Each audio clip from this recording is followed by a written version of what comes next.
The snow came fast and mean. William Turner hunched forward on the wagon seat, reins tight in his gloved hands. Beside him, Jack pressed close, 8 years old and trying not to show fear.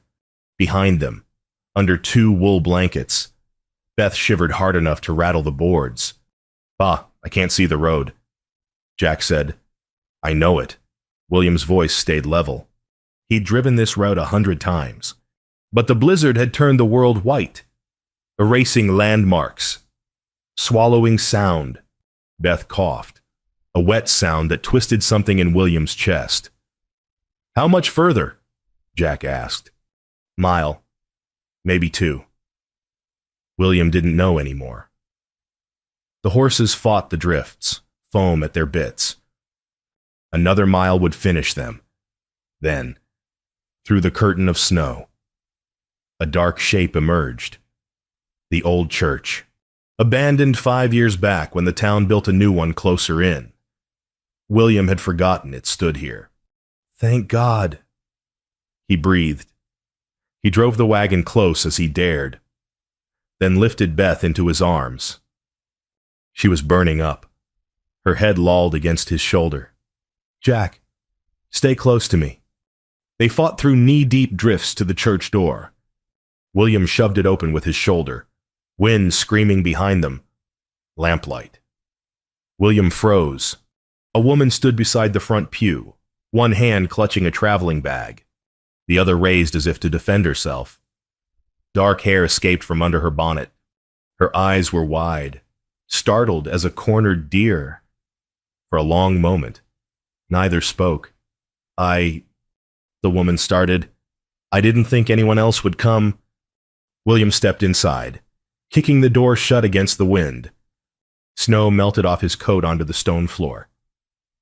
"Church is abandoned," he said carefully. "Didn't expect to find someone here." "Neither did I." Her voice was educated, Eastern, maybe. Her traveling dress was quality fabric, but rumpled. She'd been here a while. Beth moaned against his chest. The woman's posture changed instantly. "Your daughter." "Fever. Came on sudden this afternoon." William's throat tightened. "Was trying to get home? Lay her down." The woman gestured to the pew she'd padded with her cloak. "How long has she had it?" 3, 4 hours. "Is the lady staying with us, Pa?" Jack asked, stamping snow off his boots. William met the woman's eyes across the lamplight. Her fear had shifted to something else calculation. Maybe weighing risks. "I'm Lydia," she said finally. "Lydia Brennan. William Turner. This is Jack. The sick one's Beth." Lydia nodded slowly. Outside, the wind howled like all the wolves in creation. "I suppose," she said quietly. "We're all staying together tonight." William laid Beth on the makeshift bed. The child's skin was fire-hot. "I need to see to the horses," he said, "or we'll have no way home when this breaks." "Go!" Lydia was already kneeling beside Beth, one hand on the girl's forehead. "I'll watch her." William hesitated. Everything in him rebelled at leaving his children with a stranger. But the horses would die in this cold. "Jack, you stay here." "Yes, Pa." William pushed back into the storm. When he returned 20 minutes later, half frozen, Lydia had coaxed the lamp brighter and wrapped Beth in her own shawl. Jack sat on the floor beside them, watching the woman with open curiosity. "She's resting," Lydia said. "But the fever's high." William crouched beside his daughter. Beth's breath came quick and shallow. "There's a doctor in town," he said. "But in this storm, we're not going anywhere tonight." Lydia's tone was certain. "None of us." William looked at her then, really looked. She held herself carefully, like someone carrying an injury no one could see. Her left wrist had a yellow-green bruise, half hidden by her sleeve. "Why were you here?" he asked. "Alone in an abandoned church." Lydia's jaw tightened. I was traveling. The storm caught me too. It wasn't the whole truth. William could hear it in her voice. But he was too tired and too scared for Beth to press. Well, he said, seems we're all snowed in together. Lydia met his eyes. For a moment, something passed between them two strangers, both running from something, both trapped by the same storm. She nodded once. Temporary truce. Outside, the Christmas Eve wind screamed on. William didn't sleep. He sat beside Beth through the dark hours, one hand on her burning forehead, while Lydia dozed sitting up against the pew behind them. Jack had curled on the floor, wrapped in William's coat, snoring softly. The wind shook the boarded windows. Snow sifted through cracks in the walls. Beth whimpered in her sleep. Mama. William's chest constricted. Sarah had been gone 2 years. The fever that took her had started just like this. Hush now, he whispered. Pause here. But Beth thrashed, tangling in the blankets. Her skin blazed hotter. William's hands started shaking. He'd been helpless then, too. Watched Sarah burn and fade and slip away. And there'd been nothing, Mr. Turner. Lydia was awake, kneeling beside him. Dawn light filtered gray through the window gaps. Let me see her. William wanted to refuse. Wanted to hold his daughter close and will her well through sheer desperation. But Lydia's voice carried something his didn't calm certainty. He moved back. Lydia pressed 2 fingers to Beth's throat, counting. Then she lifted the child's eyelids gently. Checking. Her hands moved with practiced efficiency. Have you any willow bark? She asked. No. Whiskey, your saddlebag, not much. Bring it, and snow. As much as you can carry clean? William stumbled up, grateful for orders to follow. Jack stirred. Pa. Stay with your sister. He retrieved the whiskey flask in his largest pot, then pushed outside. The storm had eased to steady snowfall, but drifts reached the church eaves. He scooped clean snow until the pot overflowed. When he returned, Lydia had unwrapped Beth completely despite the cold. We have to bring the fever down, she said. She's too hot. It'll damage her if we don't. She mixed whiskey with melted snow, then used William's handkerchief to apply it to Beth's forehead, neck, and wrists. The child moaned but didn't wake. How do you know this? William asked. I trained as a nurse. Before... Lydia stopped. I've seen fever like this before. And... Lydia met his eyes. Some fight through, some don't, but we can help her fight. It was honest. At least, William appreciated that more than false comfort. Tell me what to do. They worked through the morning. Lydia sent Jack out for more snow every half hour. She made William lift Beth to keep her head elevated. She trickled water between the child's cracked lips. Drop by patient drop. Talk to her, Lydia said. Let her hear your voice. So William talked.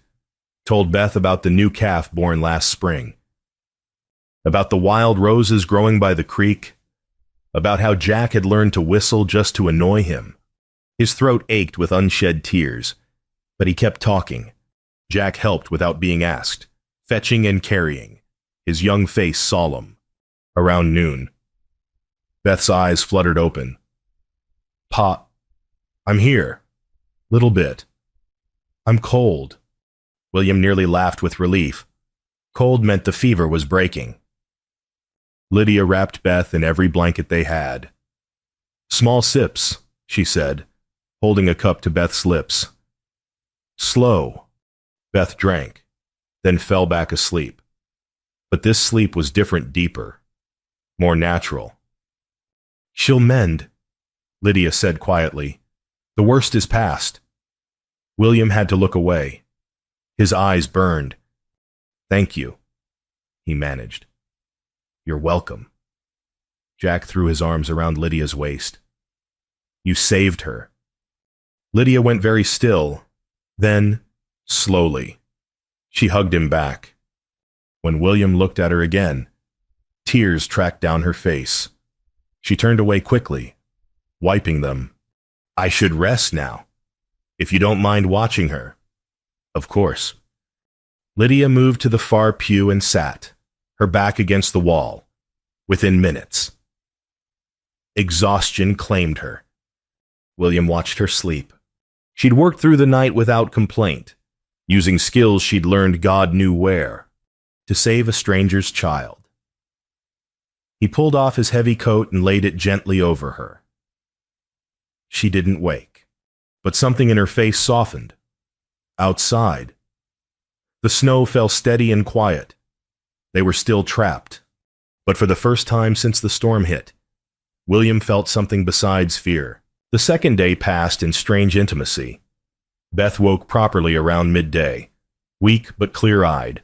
She ate the cornbread from Lydia's pack in tiny bites, drank the weak tea Lydia made from herbs in her bag.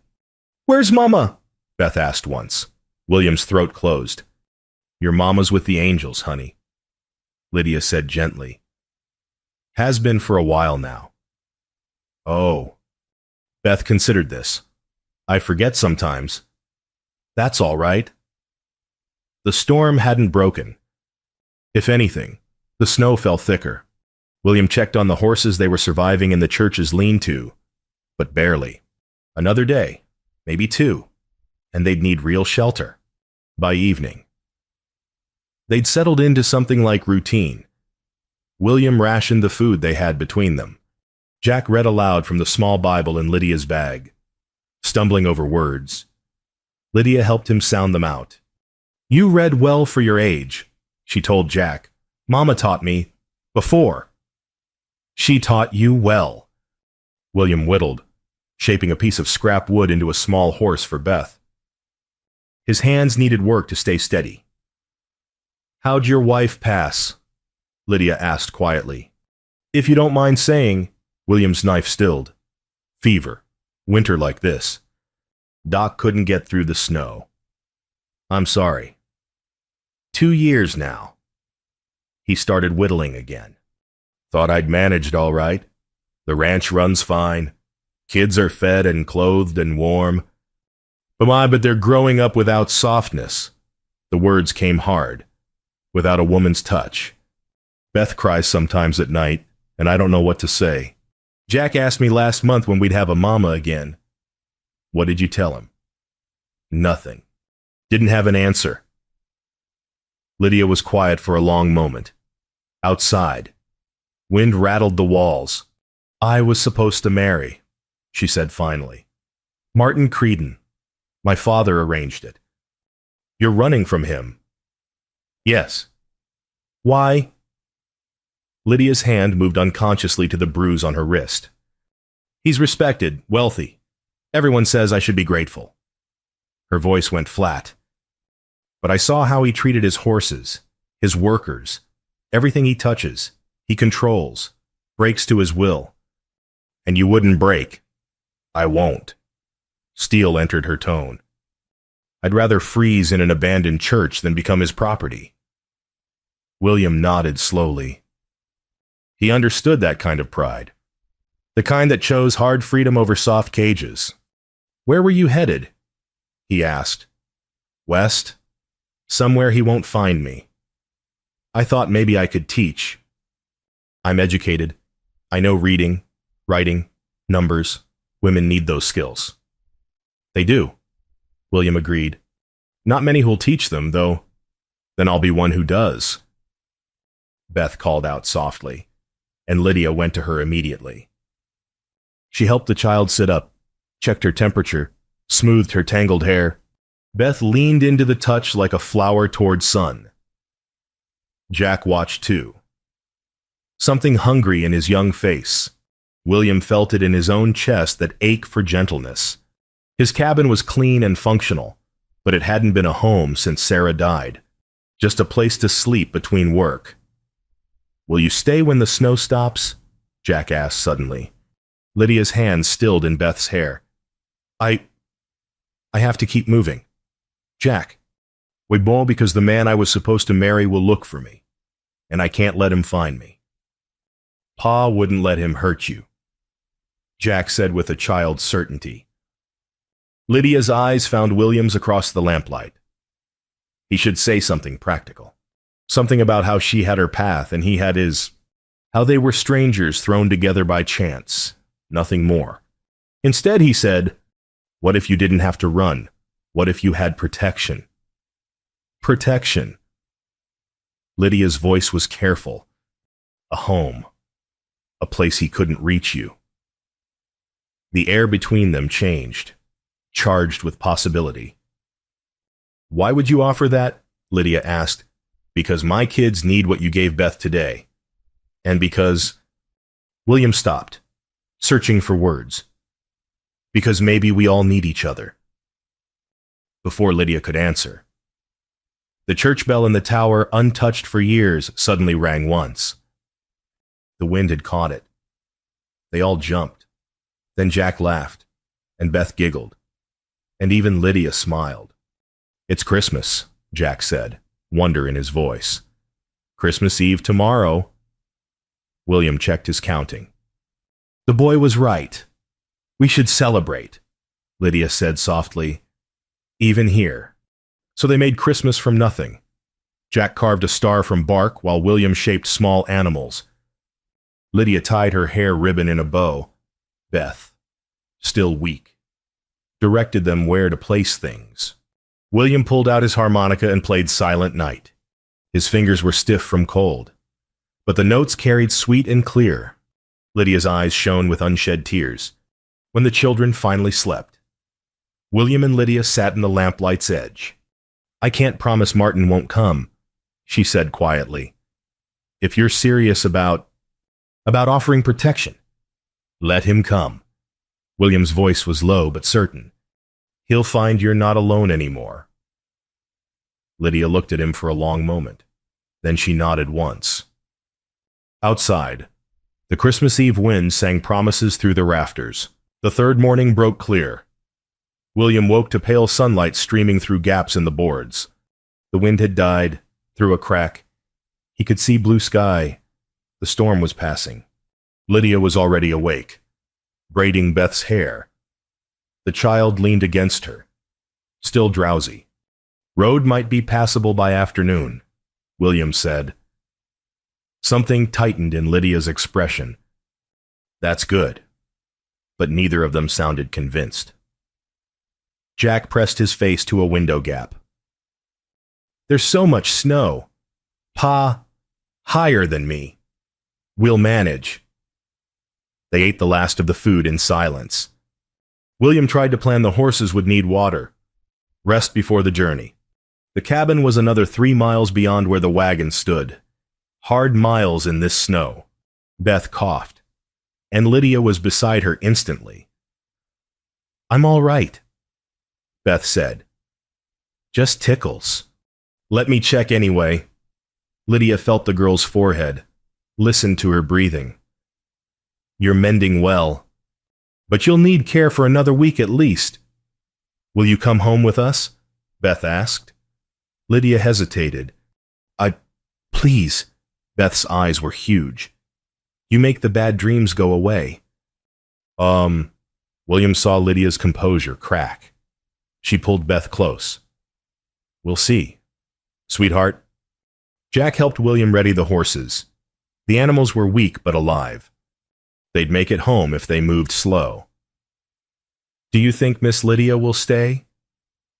Jack asked quietly. "Don't know, son. I want her to." "I know." "Do you..." William looked at his boy, 8 years old and trying to understand a complicated world. "Yeah," William said. "I do." By noon, they were ready. William loaded Beth carefully into the wagon bed, wrapped in every blanket. Jack climbed up front. Lydia stood beside her small bag, looking at the church that had sheltered them. "Coming?" William asked. She turned. "Where?" "Home. To my cabin." He kept his voice level. "Beth needs care. You need somewhere safe. Makes sense.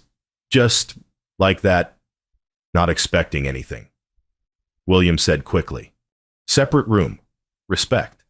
But if Martin's hunting you, you need somewhere he can't reach, and my kids need. He stopped. What? Someone like you? The words came rough. They need someone who'll answer Beth's questions and check Jack's reading and remember their mother sang hymns while she worked. Lydia's eyes filled. You're asking me to help raise your children. Asking you to stay alive and let us help keep you that way. The rest. William shrugged. The rest works itself out. Lydia looked at Beth, who watched hopefully from the wagon. At Jack, who'd stopped pretending not to listen. All right, she said quietly. For now. Relief flooded William's chest. He lifted her bag into the wagon. The journey home took hours. They moved at a crawl through drifts, the horses straining. But the sky stayed clear, the sun bright on endless white. Beth fell asleep against Lydia's shoulder. Lydia hummed that same hymn from before and smoothed the child's hair. William drove and tried not to hope too hard. They reached the cabin as the sun touched the western peaks.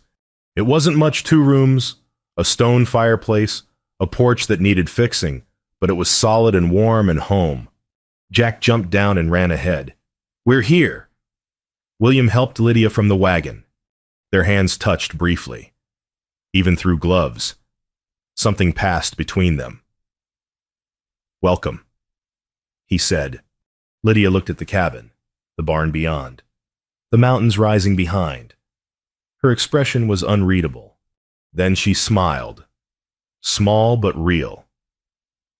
Thank you, she said, for giving me somewhere to land. They got Beth inside and settled. William built up the fire while Lydia explored the cabin, taking inventory of supplies, noting what was needed. You keep things organized, she said. Tried to. Sarah was better at it. Where should I sleep? William gestured to the small room off the main space. That was Sarah's sewing room. There's a bed. And you loft with the kids. Unless winter's hard, then I sleep by the fire. Lydia nodded. Proper, respectful. That night. William made stew from venison and winter vegetables. It wasn't fancy, but it filled their bellies. Beth insisted on sitting at the table, though she could barely hold her spoon. Because we're all together, she said, after dinner. Lydia washed dishes while William tucked the children into bed. She's nice, Pa. Beth whispered, Can she stay forever? We'll see. Little bit. I prayed for someone to help us. Do you think God sent her? William looked down at his daughter's trusting face.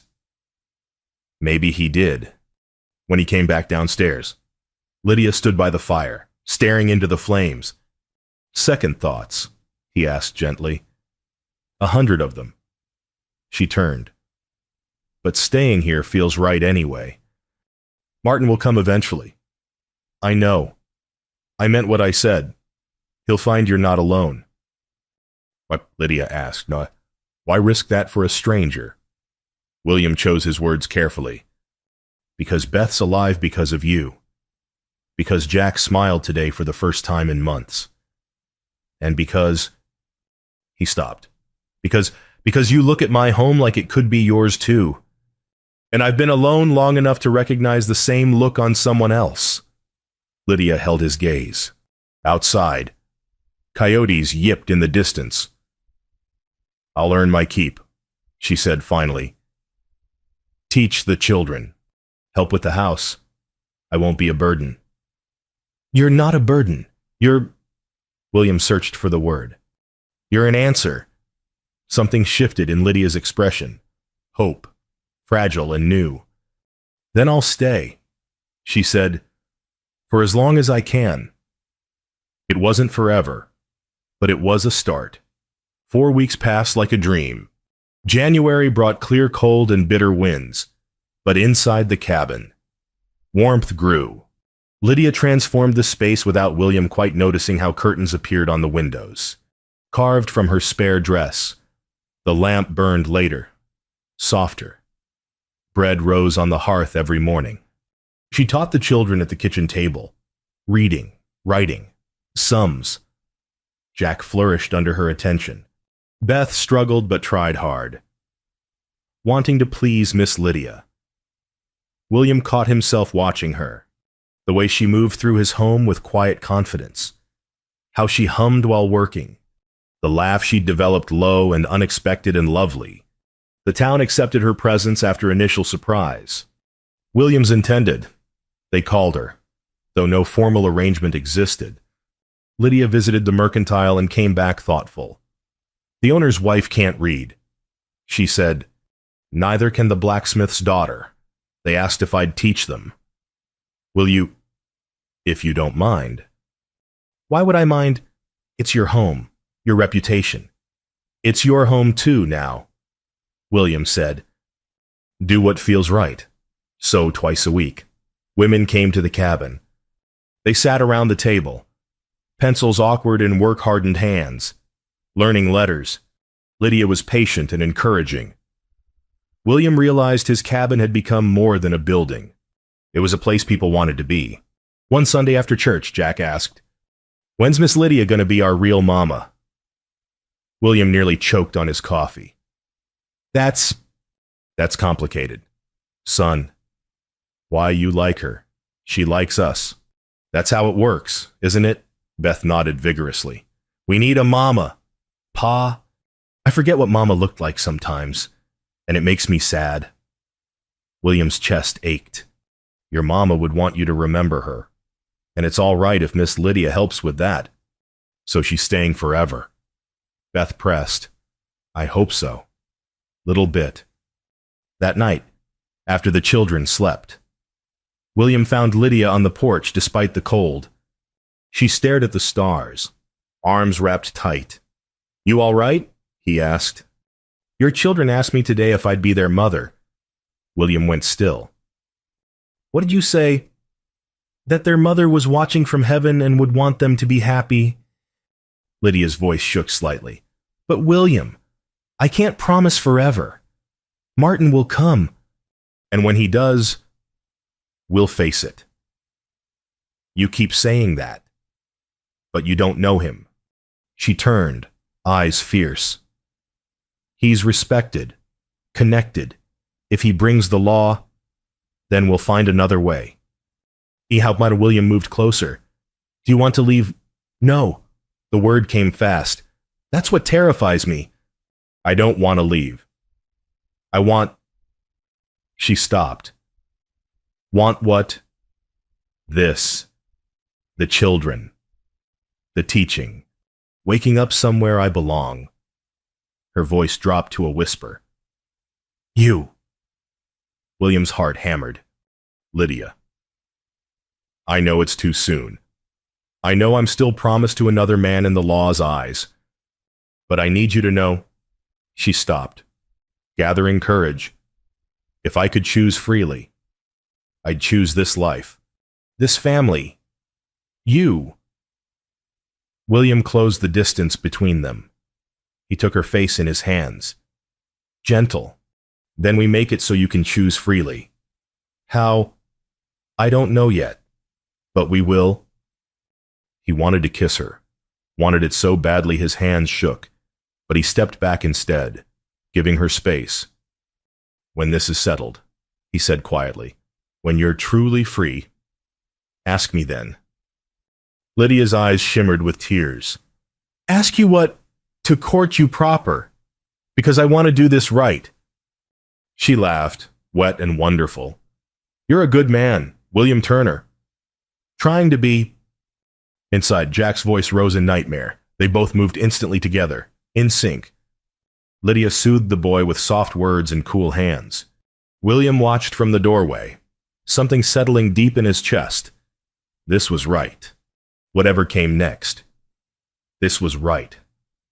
Later, lying in the loft, William stared at the ceiling. 4 weeks. It felt like she'd always been here, like his cabin had been waiting for her voice to fill it. He'd buried his heart with Sarah, thought that part of him was done. But maybe hearts could be buried and dug back up. Maybe second chances were real. Outside, the January wind sang cold promises. Inside, for the first time in 2 years, William Turner felt something dangerously close to joy. Martin Creedon arrived on a Tuesday. Lydia was teaching Beth at the table when hoofbeats sounded outside. She glanced up, then froze, even through the window. William saw her face drain white. He was outside instantly, positioning himself between the house and the rider. Martin Creedon was 40, well-dressed, riding a horse worth more than William's entire spread. His face was handsome and cold as winter stone. "Mr. Turner, I presume." Martin said, "No greeting. Pure business. You're on my land. Looking for my betrothed." Martin's eyes moved to the cabin. "Lydia Brennan, I understand she's here." What makes you think that her traveling bag was traced to the church?" The owner of the mercantile in town mentioned William Turner's new woman. Dark-haired, Eastern accent. "Nursing skills." Martin smiled without warmth. "Shall I continue?" William's jaw tightened. "State your business." "Simple. Lydia's father and I signed a contract. She's my promised wife. This arrangement ends now." The cabin door opened. Lydia stepped out, Jack and Beth behind her. "Don't," William said quietly, but Lydia moved past him, spine straight. "Martin." "There you are." Martin dismounted, brushing snow from his coat. "This has gone on long enough. Gather your things." "No." Martin's expression didn't change, but something dangerous flickered in his eyes. "I wasn't asking." "And I wasn't unclear. No. Your father. My father doesn't own me. Neither do you." Martin glanced at William. "Is this your doing, filling her head with ideas?"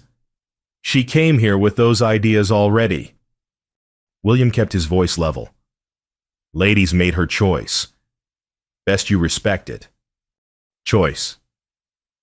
Martin's laugh was sharp. "She's my betrothed. Legal contract. Her father's signature and mine. She doesn't get to choose." "I'm choosing anyway," Lydia said. Beth clutched Lydia's skirt. Jack stood rigid, fists clenched. Martin saw the children, saw Lydia's protective stance. His mouth thinned. "I see. Playing house with a widower and his brats." He stepped closer. "How domestic. But contracts have consequences. Lydia, I have legal claim. You'll return with me now, or I'll bring the sheriff and force the issue." "Try it," William said quietly. Martin's eyes narrowed. "You're threatening me." "Stating fact. She's under my protection now. That trumps any paper you're carrying." "Protection?" Martin's tone dripped contempt. "You're harboring stolen property. When I return with the law, then we'll see what the law says about forcing women into marriages they don't want." Her father agreed. "Her father isn't here. She is. And she said no." Martin's control cracked slightly. "You have no idea who you're dealing with. I have connections. Money. I'll bury you in legal fees." "Bury away," William interrupted. "Won't change the answer." For a long moment, Martin stared at him. William held his ground, every muscle ready. Finally, Martin mounted his horse. "This isn't over," he said. "I'll return with papers. Sheriff, whatever's needed, you'll surrender her, Turner, or lose everything." He wheeled and rode off. The moment he disappeared, Lydia's knees buckled. William caught her. "I'm sorry," she gasped. "I'm so sorry. I should leave before he comes back." "No." William's arms tightened. "We're not doing this. He'll destroy you, the ranch, your reputation. Let him try. William, unpack," he said firmly. "We face this together."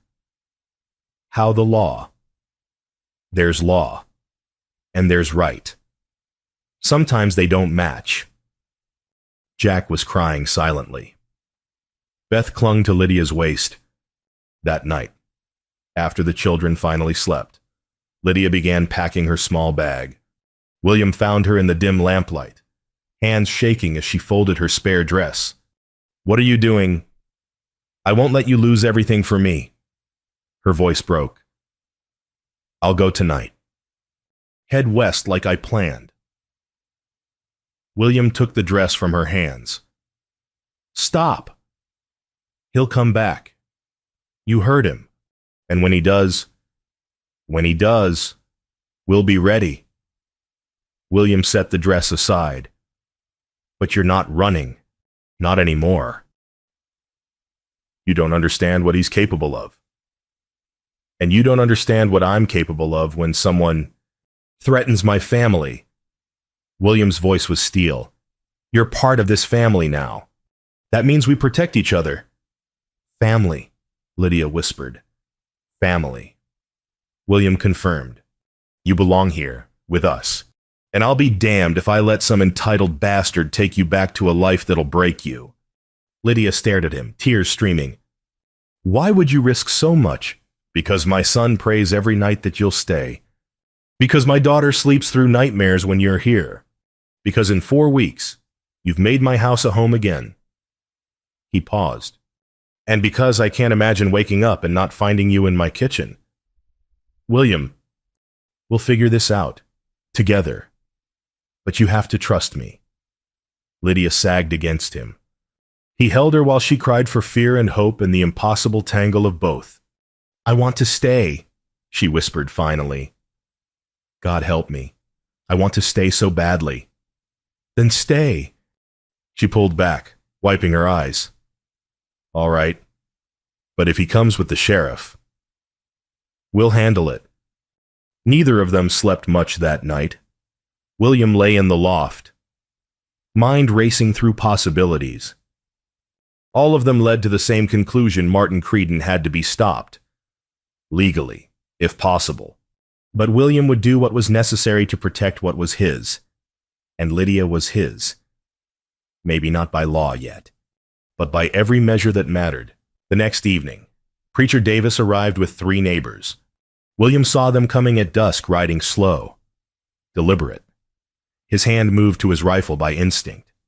"It's the preacher," Lydia said, peering out. "And the blacksmith? Mrs. Henderson?" "What?" They climbed the porch, stamping snow. The preacher spoke first. "May we come in?" William, "Of course," inside. The group filled the small space. Jack and Beth watched from the loft ladder, curious and frightened. "We heard Martin Creedon was here," Mrs. Henderson said. Her voice was gentle but firm. "Heard what he wants." William's jaw tightened. "News travels fast." "Small town." The blacksmith, Tom, shrugged. "And some of us remember Creedon from before. Saw how he treated that Mexican family he hired 2 summers back. Worked them half to death. Paid them nothing." "Man's got no character," the preacher added. "Just money and connections." "Why are you here?" Lydia asked quietly. Mrs. Henderson moved to her. "Because we've watched you these weeks, dear. Seen how you teach our daughters. How you've gentled this household. How those children smile now." She glanced at William. "And how William's come back to life. Martin has legal right," Lydia said. "My father's signature—" "Does a father's signature trump a woman's will?" the preacher asked. "That's the question. Law says yes," Tom said. "But there's ways around law." William straightened. "What are you suggesting?" The preacher smiled. "Marriage.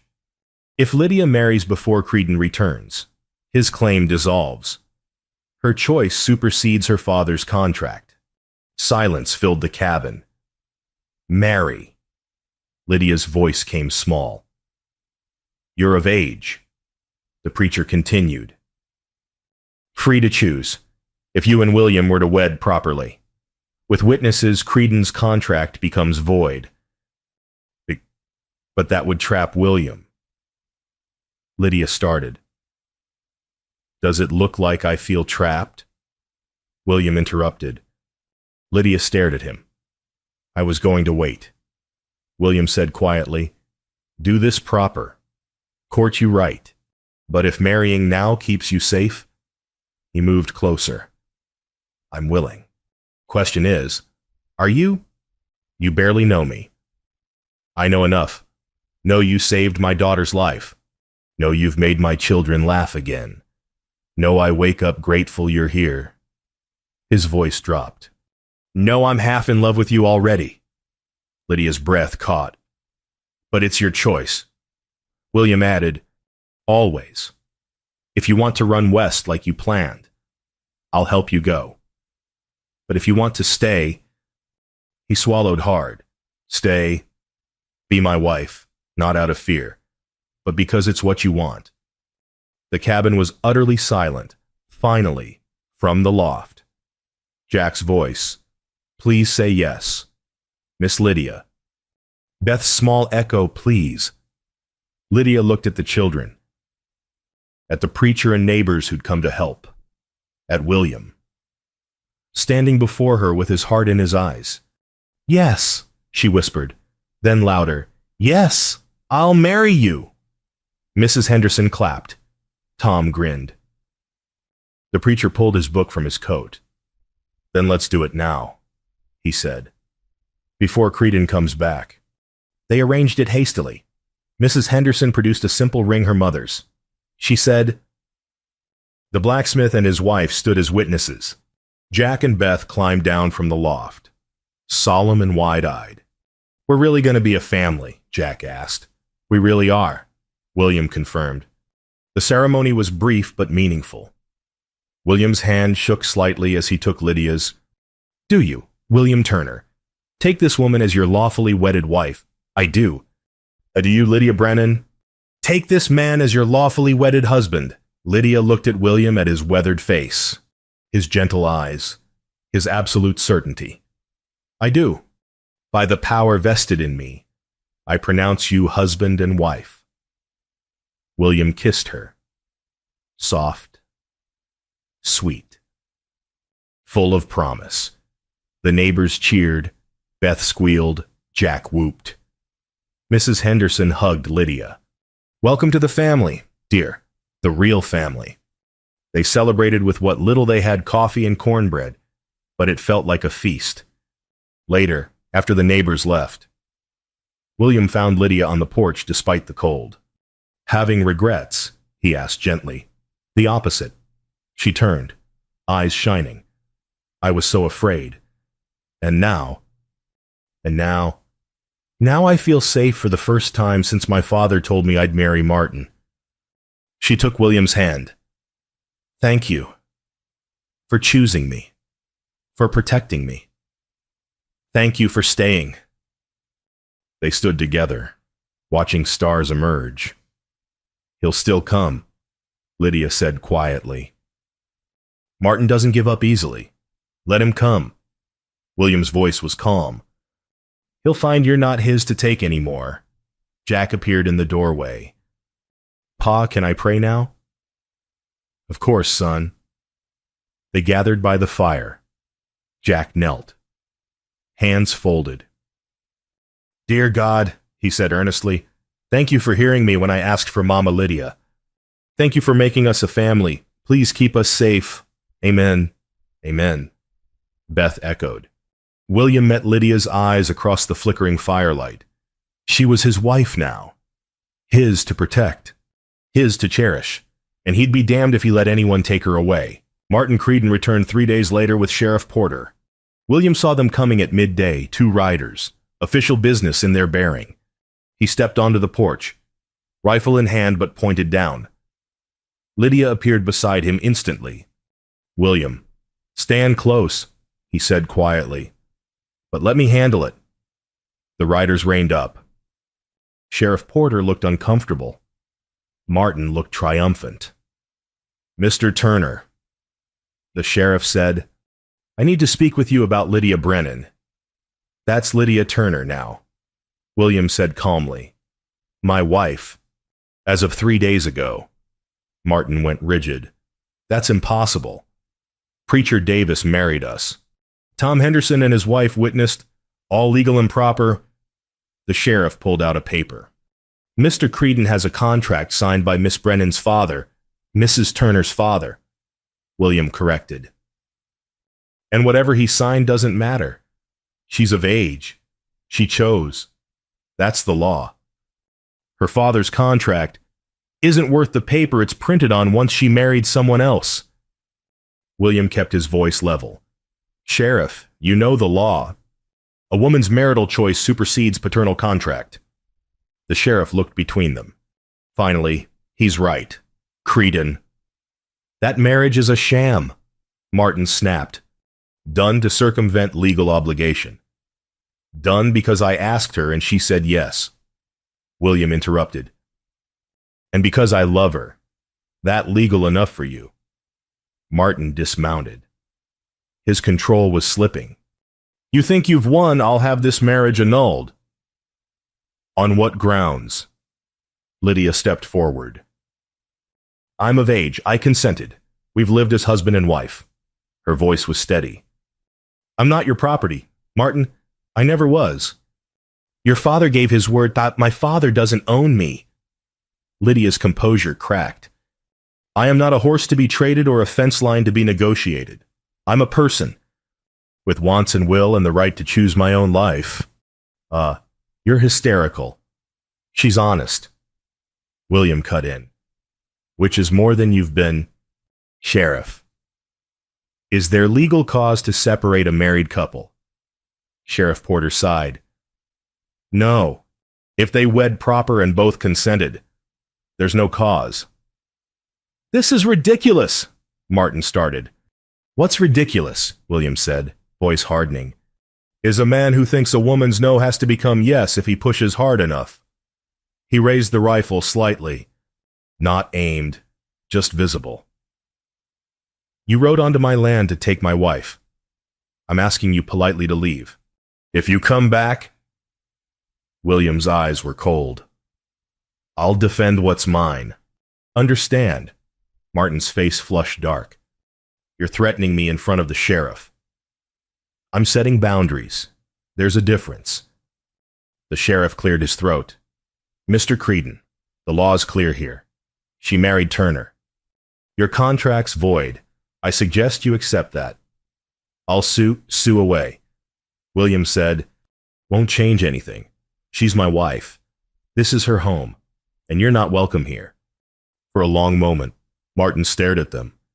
Then at the neighbors emerging from houses down the road, curious, protective. He saw he was outnumbered, morally, if not legally. Fine. He spat. Keep her. But know what you're getting. Turner. A woman who breaks her word, who runs from duty. A woman with enough courage to choose freedom over comfort. William corrected. I'd say I'm getting exactly what I want. Martin mounted his horse. You'll regret this. I doubt it. Martin wheeled away. The sheriff tipped his hat apologetically and followed. The moment they disappeared, Lydia collapsed against William. He held her, rifle still in one hand, wife trembling in his other arm. It's over, he murmured. You're safe now. He could still he won't. Men like him only push where there's no resistance. He found plenty of resistance. Jack and Beth burst from the cabin, wrapping around their legs. Did he take Mama Lydia? Beth asked, terrified. No, little bit. No one's taking her anywhere. Neighbors appeared Tom Henderson, Mrs. Davis, others. They'd been watching, ready to stand witness if needed. Well done, William, Tom said quietly. Mrs. Davis hugged Lydia. You're one of us now, dear, properly. The community stayed for coffee and support by the time they left. Lydia had stopped shaking. That night, the family gathered by the fire. Is he really gone? Jack asked. Really gone, William confirmed. Good. Jack leaned against Lydia. I like having a mama again. Me too, Beth added. Lydia's eyes filled, but she smiled. I like being your mama. Later, William and Lydia stood on the porch in the cold. I still can't quite believe it, she said. That I'm free. That this is real. It's real. William took her hand. You're my wife. This is your home. Those are your children. Your children. Ours. William corrected gently. If you'll have them, I'll have all of you. Lydia leaned into him. Thank you. For standing with me. For protecting me. That's what family does. She looked up at him. I love you, William Turner.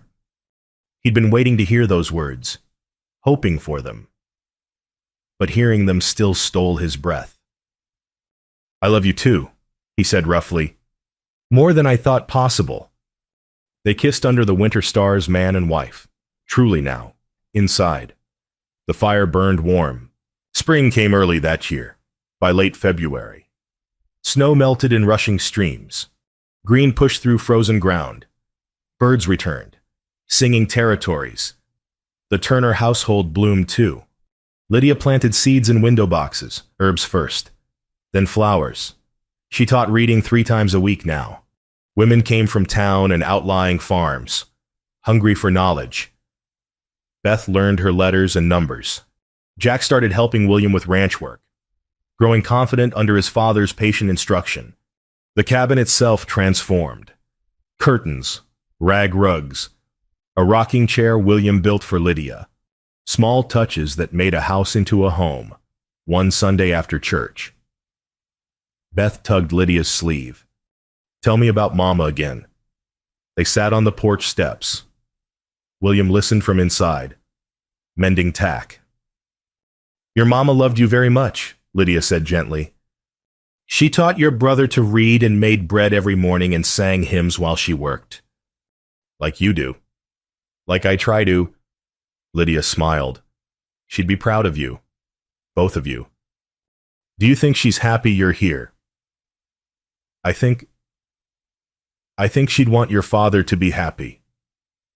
And you children to be cared for. So yes, I think she's happy. Beth leaned against her. I'm glad God sent you. William's chest tightened. He'd worried, those first weeks, that loving Lydia meant betraying Sarah's memory. But Sarah would have wanted this. Would have wanted her children raised with gentleness and her husband not to die inside from loneliness. That evening, Jack prayed before supper. Thank you, God, for Mama Lydia and Pa and Beth and for making us whole. Amen. Whole. William looked around his table, his son and daughter healthy, his wife serving stew. Lamplight warm on their faces. They were whole. Later. After children slept. William and Lydia sat by the fire. Do you ever regret it? He asked. Staying marrying me. Lydia looked up from her mending. Not once. Do you? Not even a little. He set his work aside. I was half alive before you came, just going through motions. Now. He gestured at the cabin, the sleeping children above. Now I remember what living feels like. Lydia moved to sit beside him. I thought I was running to nowhere, just escape. But I was running toward something. Toward home. This is home. William agreed.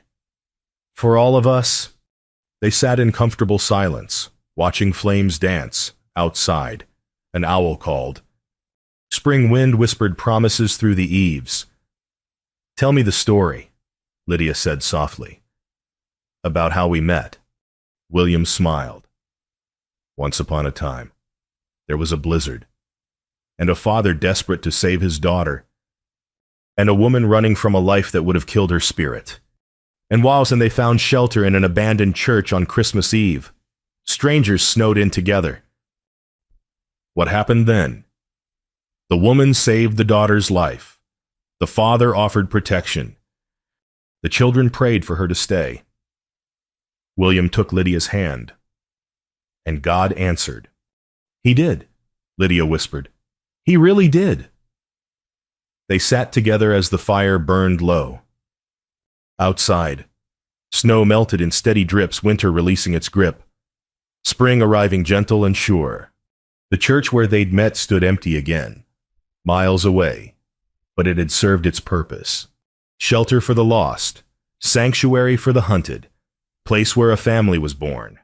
Inside the Turner cabin, lamplight glowed warm. Smoke rose from the chimney. Through the window, you could see them, husband and wife, sitting close, building their future one quiet evening at a time. William Turner had been half dead from grief.